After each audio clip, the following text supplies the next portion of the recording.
Discuss करेंगे MCQs based on complex integration और इसको भी दो पार्ट में कंप्लीट करेंगे। पार्ट वन में स्टार्टिंग के 15 क्वेश्चन होंगे।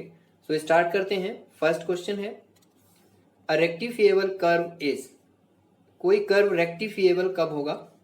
अ कर्व ऑफ फाइनाइट लेंथ। तो सही ऑप्शन होगा option A. If a curve is of finite length then it is called rectifiable curve.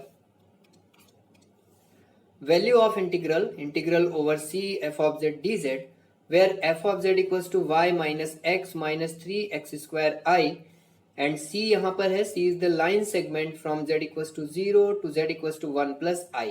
तो सबसे पहले हम ये जो लाइन सेगमेंट है इसका एक इक्वेशन निकालेंगे। सो लाइन सेगमेंट है from z equals to 0 to z equals to 1 plus I। Now z equals to 0 ये होगा 0,0 राइट, और z equals to 1 plus i correspond करेगा 1,1 को। क्लियर है? तो 0,0 और 1,1 से पास होने वाली लाइन का इक्वेशन, तो इसका इक्वेशन हो जाएगा x equal to y. Clear है? तो इसे हम ड्रॉ भी कर सकते हैं कुछ इस तरह से। ये हमारा ओरिजिन है पॉइंट 0,0 और ये है 1,1। ये x एक्सिस या फिर रियल एक्सिस और ये y एक्सिस या फिर इमेजिनरी एक्सिस, और ये है लाइन सेगमेंट राइट। और अगर सपोज इसे हम O कहें और इसे A, सो ओ ए के अलोंग हमें इंटीग्रल को कैलकुलेट करना है राइट। सो लाइन का इक्वेशन हो जाएगा x equal to y. Now x equal to y then dx equal to dy और z होता है x प्लस आई वाई, तो dz क्या होगा? dz हो जाएगा dx plus i dy। Clear है? So dz equal to dx को dx ही लिखेंगे प्लस i, dy को dx लिख सकते हैं, तो यहाँ पर आ जाएगा dx। अब dx अगर हम कॉमन लें तो ये हो जाएगा 1 plus i and dx। Clear है? So x equal to y and dz equal to 1 plus i dx। Now integral over c f of z dz equal to f of z, तो f of z है y minus x minus 3x square i. y को हम x लिख सकते हैं, तो ये y को अगर हम x से रिप्लेस करेंगे तो x एंड x कैंसिल हो जाएगा। सो f ऑफ z आएगा minus 3x square I.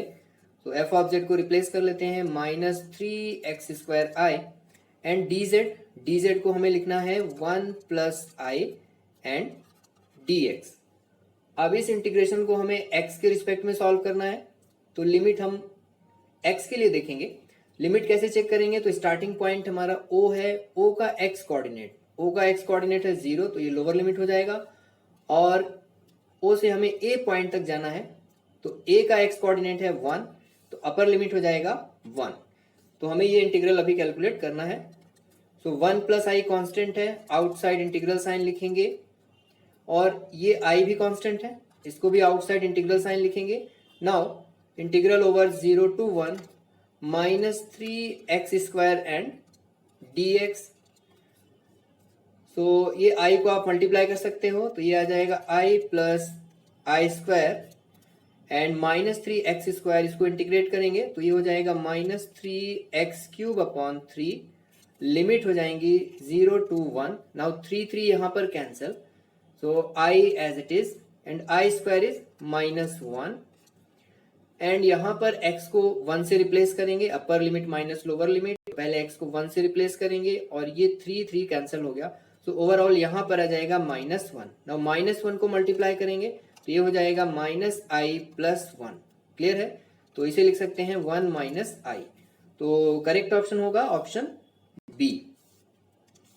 Value of integral this integral over L dz upon z minus a where L is a circle mod z minus a equal to r is, तो जो circle given है mod z minus a equal to r, ये circle का जो equation है उसका standard form है। ये इक्वेशन एक सर्कल को डिनोट करेगा जिसका सेंटर a होगा, रेडियस r यूनिट होगी राइट। अब अगर इसमें से मॉड हटाना है तो हम इस तरह लिख सकते हैं इसको z minus a equal to r e to the power i theta. Theta lie करेगा 0 टू 2 पाई के बीच, 0 टू 2 पाई। तो यहां से हम कह सकते हैं z इक्वल टू हो जाएगा a plus r e to the power i theta. Differentiate करेंगे तो ये हो जाएगा dz और इस तरफ थीटा के रिस्पेक्ट में डिफरेंशिएट करना है। तो ए कांस्टेंट है, ये हो गया 0 और r as it is. Now e to the power i theta को डिफरेंशिएट करना है थीटा के रिस्पेक्ट में, तो आई थीटा सेम आएगा। नाउ आई थीटा को भी थीटा के रिस्पेक्ट में डिफरेंशिएट करेंगे तो एक आई मिल जाएगा इस तरफ, राइट। और यहाँ पर आ जाएगा d theta. So d Z को हम लिख सकते हैं r i e to the power i theta and d theta. Clear है। अब इस इंटीग्रल को देखते हैं, इसका क्या आंसर आएगा। तो इसको सपोज अगर हम आई से डिनोट करें, सो इंटीग्रेशन लिमिट रखना पड़ेगा 0 to 2 pi and D Z को हमें रिप्लेस करेंगे r i e to the power i theta D theta upon z minus a को रिप्लेस कर लेते हैं r e to the power i theta से। नाउ r से r यहाँ पे कैंसिल हो जाएगा, e to the power i theta से e to the power i theta भी कैंसिल हो गया, तो ये आ जाएगा 0 to 2 pi and i constant है, आउटसाइड इंटीग्रल साइन लिखेंगे और यहाँ पर आएगा d थीटा। क्लियर है। Now i as it is, d theta को इंटीग्रेट करेंगे तो ये हो जाएगा थीटा और लोअर लिमिट 0 अपर लिमिट 2 पाई।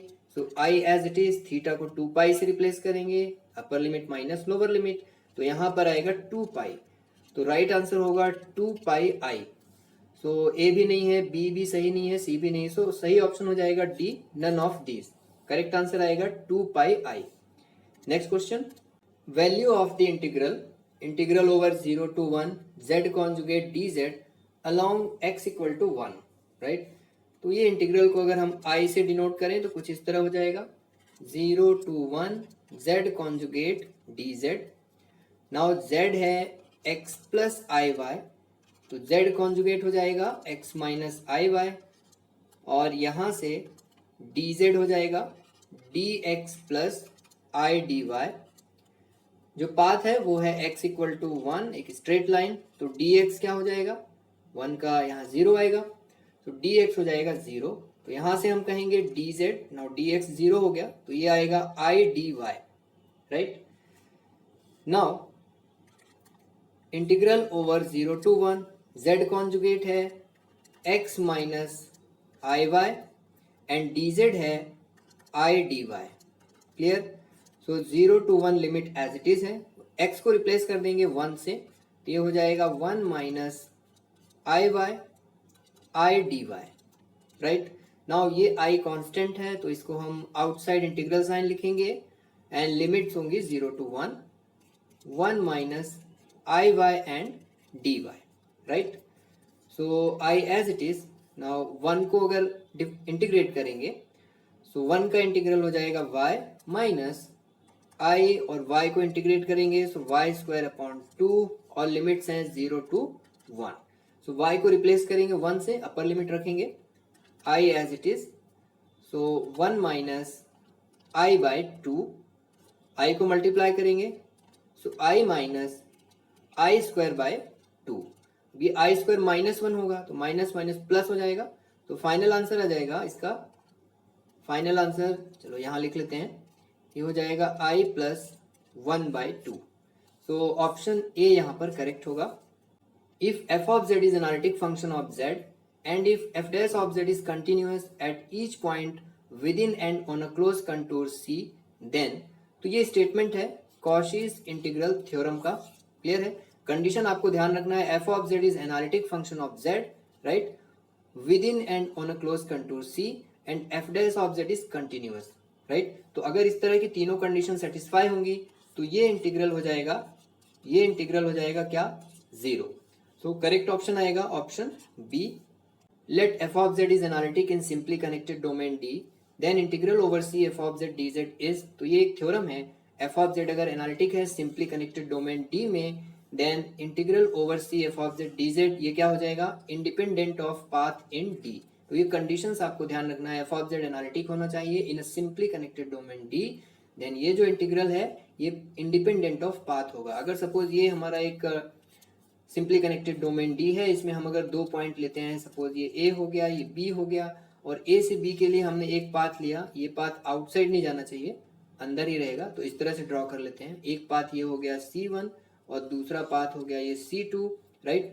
तो अगर हम इस इंटीग्रल को इस पाथ C1 में कैलकुलेट करें और फिर इसी इंटीग्रल को पाथ C2 में कैलकुलेट करें तो दोनों बार हमें सेम रिजल्ट मिलेगा। मतलब ये जो इंटीग्रल है ये पाथ में डिपेंड नहीं करता, मतलब ये इंडिपेंडेंट ऑफ पाथ है। ओके, तो करेक्ट ऑप्शन आ जाएगा option D. Let f of z equals to z square plus 5z plus 6 upon z minus 2 and C1 एक सर्कल है mod z equal to 3 and C2 भी एक circle है mod z equal to 1, right.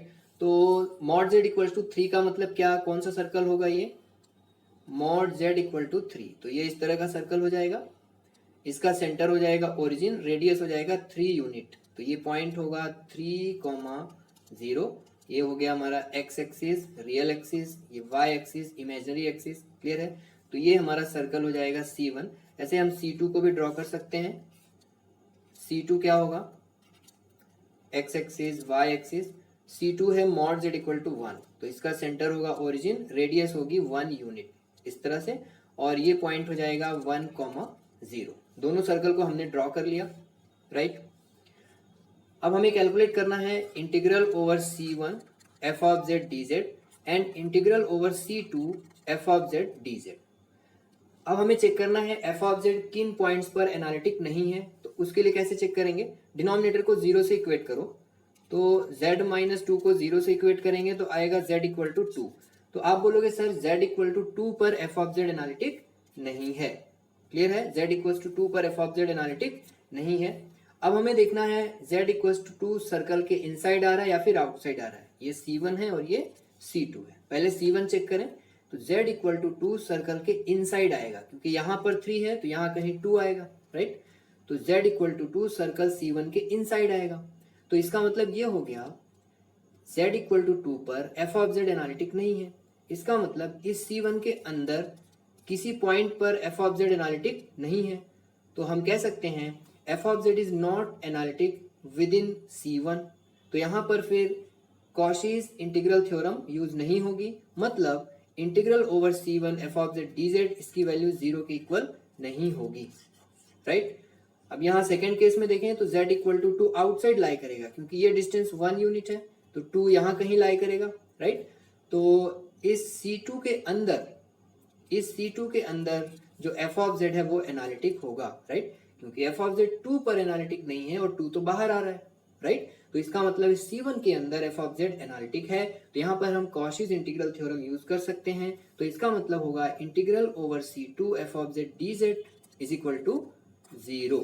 तो option यहाँ पर कौन सा होगा, ऑप्शन सी होगा, integral over C1 non zero, integral over C2 is 0, so option C यहाँ पर करेक्ट होगा।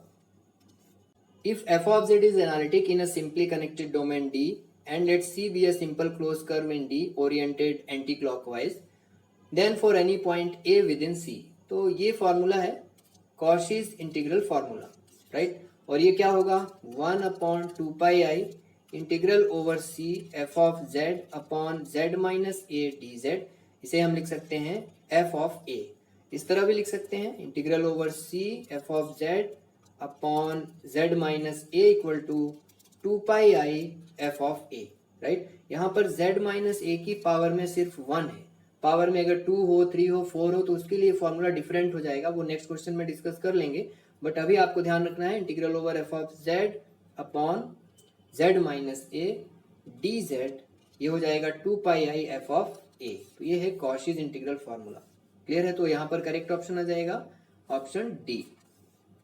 If a function f of z is analytic within and on a closed contour C and A is any point lying in it, तो ये भी Cauchy's integral formula है कुछ इस तरह से, integral over C f of z dz upon z minus a to the power n plus 1, तो इसे हम लिख सकते हैं 2πi upon n factorial fn of a, right. अगर इस फॉर्म में लिखना है fn ऑफ a तो n फैक्टोरियल इधर शिफ्ट होगा, 2πi डिनोमिनेटर में आएगा, तो इस तरह लिख सकते हैं n factorial upon 2πi integral over C f of z dz upon z minus a to the power n plus 1, right.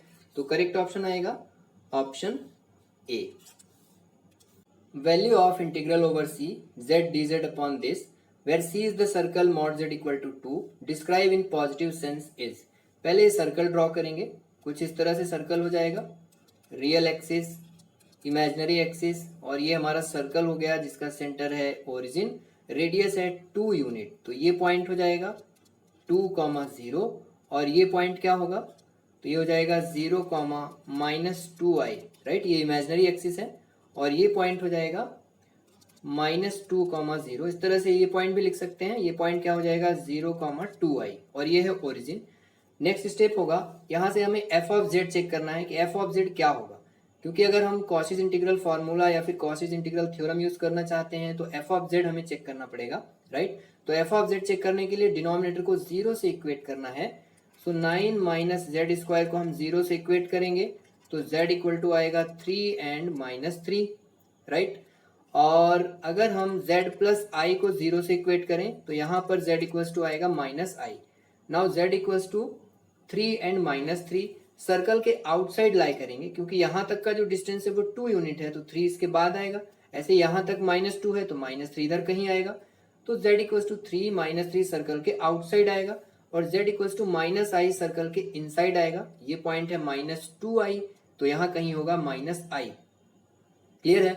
तो z equals to -i circle के अंदर है, किस फैक्टर को सॉल्व करने से आया है, तो इस फैक्टर को सॉल्व करने से आया है, इसका मतलब ये हमारे एफ ऑफ जेड में इंक्लूड नहीं होगा, तो एफ ऑफ जेड में z प्लस आई इंक्लूड नहीं होगा, तो एफ ऑफ जेड क्या होगा, एफ ऑफ जेड हो जाएगा, बाकी जो कुछ भी है वो एफ ऑफ जेड में इंक्लूड होगा, तो z upon 9 minus Z square, ये हो जाएगा एफ ऑफ जेड, क्लियर है। सो इसको अगर हम i से डिनोट करें तो कुछ इस तरह लिखेंगे c, और ये हो गया एफ ऑफ जेड, तो ऐसे लिखा जाएगा F of Z D Z upon Z plus I, right. और एफ ऑफ जेड क्या है, एफ ऑफ जेड है Z upon 9 minus Z square, ये है जेड स्क्वायर, ओके। तो अब यहाँ पर कॉशिस इंटीग्रल फॉर्मूला यूज करना पड़ेगा, डिनोमिनेटर में z माइनस समथिंग चाहिए लेकिन यहाँ प्लस है, तो हम इस तरह से लिखेंगे F of Z D Z upon Z plus i है, z minus of minus i होगा, क्लियर है। तो कॉशिस इंटीग्रल फॉर्मूले के अकॉर्डिंग इसका आंसर हो जाएगा 2 पाई आई एफ ऑफ ए, और एफ ऑफ ए क्या है, ये -i है, तो हो जाएगा 2 pi i F of -i, right. Now 2 pi i as it is, F of -i क्या होगा, तो ये है हमारे पास एफ ऑफ जेड, जेड को रिप्लेस कर लेते हैं -i से, तो -i upon 9 minus -i square, clear है। तो ये हो जाएगा -i upon, now -i square is i square, और i स्क्वायर होगा -1, तो यहाँ पर आ जाएगा 10 -i/10, तो ये हो गया -i/10, और इसको कैंसिल आउट करेंगे 5 टाइम्स, तो ये आ जाएगा π/5 एंड i और i, तो ये होगा -i square. Now -i square की वैल्यू 1 हो जाएगी, तो आंसर आ जाएगा π/5, तो करेक्ट ऑप्शन होगा ऑप्शन ए।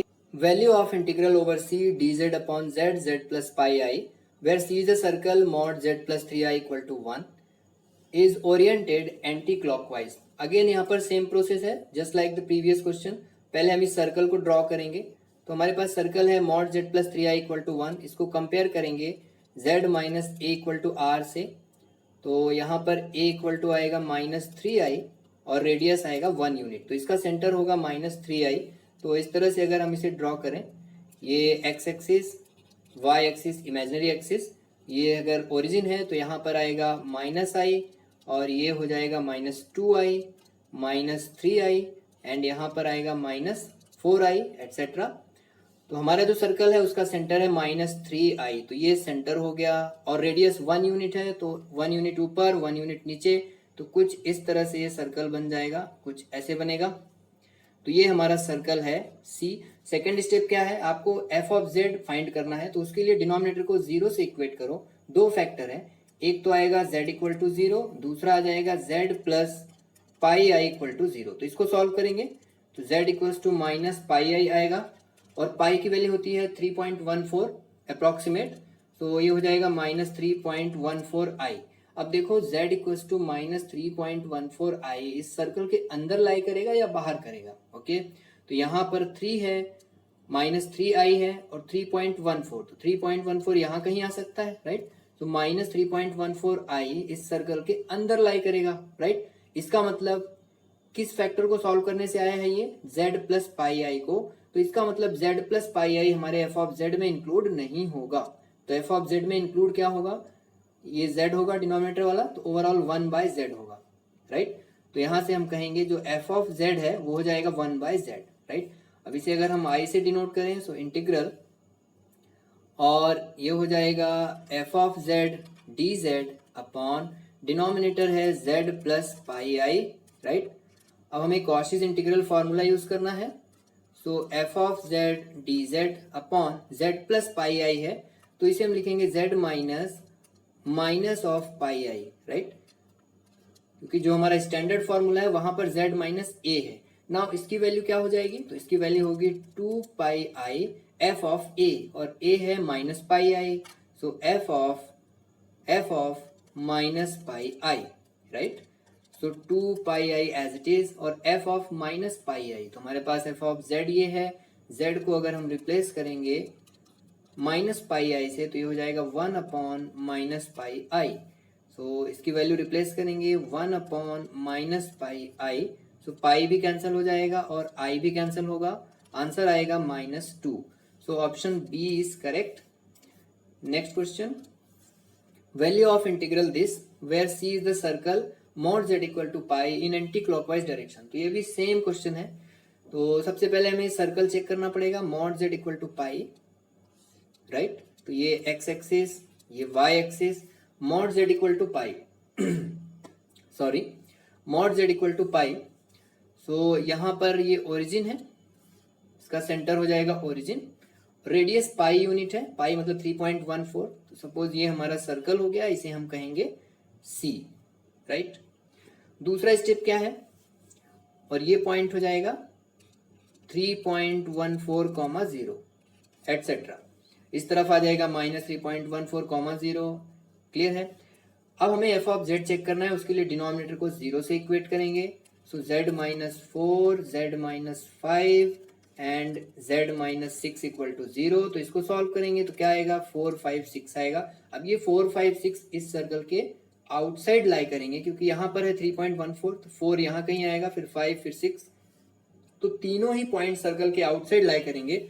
इसका मतलब है कि इस पूरे को हम एफ ऑफ जेड कंसीडर कर सकते हैं।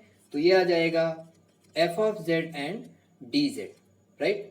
अब ये जो एफ ऑफ जेड है इस सर्कल के अंदर एनालिटिक है, राइट, क्योंकि ये एफ ऑफ जेड इन तीन जगह एनालिटिक नहीं है, 4 5 और 6, राइट। लेकिन 4 5 6 तो सर्कल के बाहर है, तो आप कहोगे सर इस सर्कल के अंदर फिर ये एनालिटिक है, क्लियर है।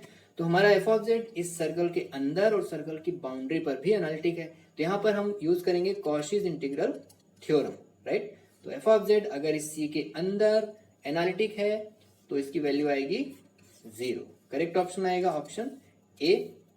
अ singular point is singular point. Singular point क्या है, a point at which F of Z is equal to 0, no. A point at which F dash of Z fails to be analytic, no. A point at which f dash of z is equal to 0, no. A point at which f of z fails to be analytic, right। तो option D यहाँ पर correct होगा।